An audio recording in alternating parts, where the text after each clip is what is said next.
Hello and welcome to Kajiggles Tanks. I'm your host Kajiggles. So today we're going to talk about my top 5 things you need to know about doing a water change.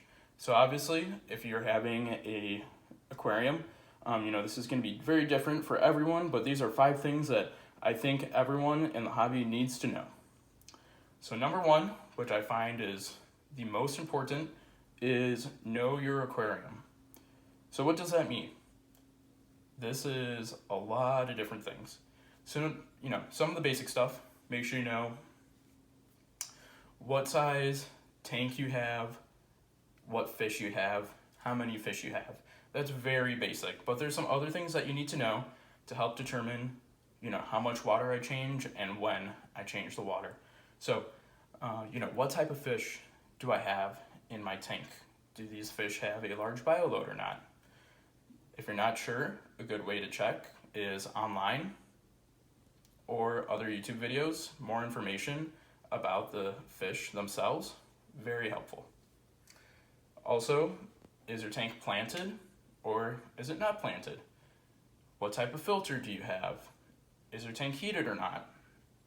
These are all going to be things that determine when and how much you change your water. So for example, my tank right here is a 15-gallon, and I have my 2 dwarf gouramis. So right now, I've been changing it once a week, about somewhere between 10 to 20%. And I also find it very helpful if you get in a routine of when you're going to change your water. Each tank is going to be completely different. Even if you have the same fish, same plants, same tank, same everything, each tank is going to be different from one another.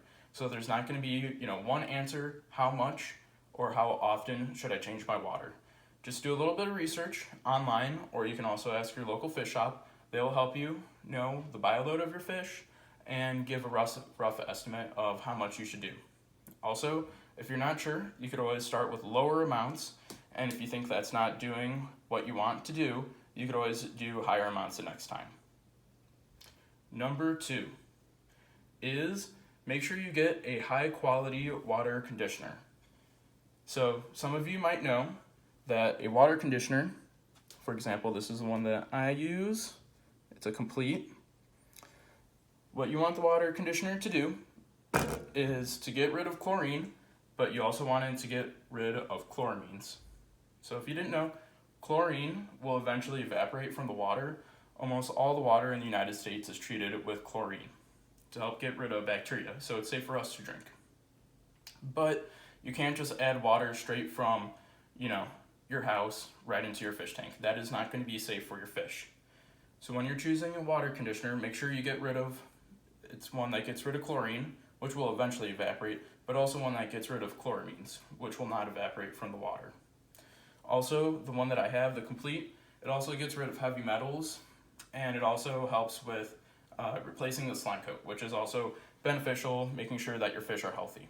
I don't have a single one to recommend, but make sure you look for that when you're buying a water conditioner. That is very important. You also want to get rid of the chloramines, not just the chlorine.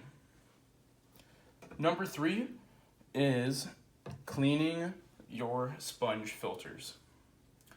So this is a common mistake from hobbyists, is cleaning their sponge filter. So right here, I have my sponge filter. It's very easy to clean. So you take it out of your tank and you're going to put it into water that is from your tank. You're not going to put it into fresh water. You're just going to shake it a little bit, get rid of the plant debris, anything else. Just help it clean it a little bit, not too much. If you use fresh water when you clean this, you are going to be killing the beneficial bacteria, and you're actually going to be doing more harm than good. So make sure you're using water from your fish tank. So before I started this video, I took water from this tank and just added it into my pitcher that is solely for the aquarium. And like you just saw, from the aquarium into the aquarium water, back right in. Really easy. All right, number 4 is your heater. So if you're having a heated tank, a heater is very important with a water change. I see online a lot, people saying, oh, my heater broke, I've only had it for a few months, keeps on breaking, keeps on happening to me. Well, this is very important for the water change. If you're doing a large water change, you want to unplug, turn off your water heater.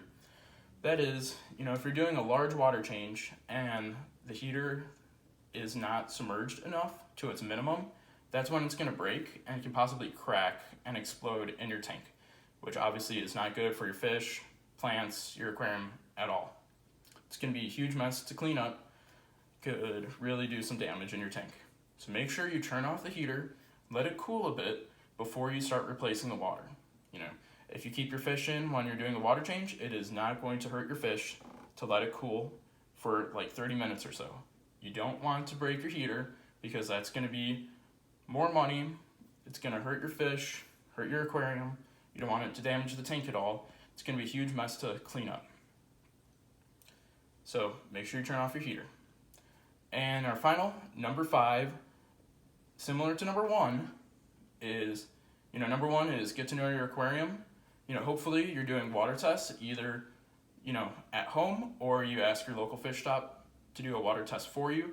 Number 5, related to number 1, is make sure you're checking your tank after you do a water change. Make sure you're watching to make sure your fish are still healthy, and also, do a test again, whether it be, a few hours afterwards or the next day.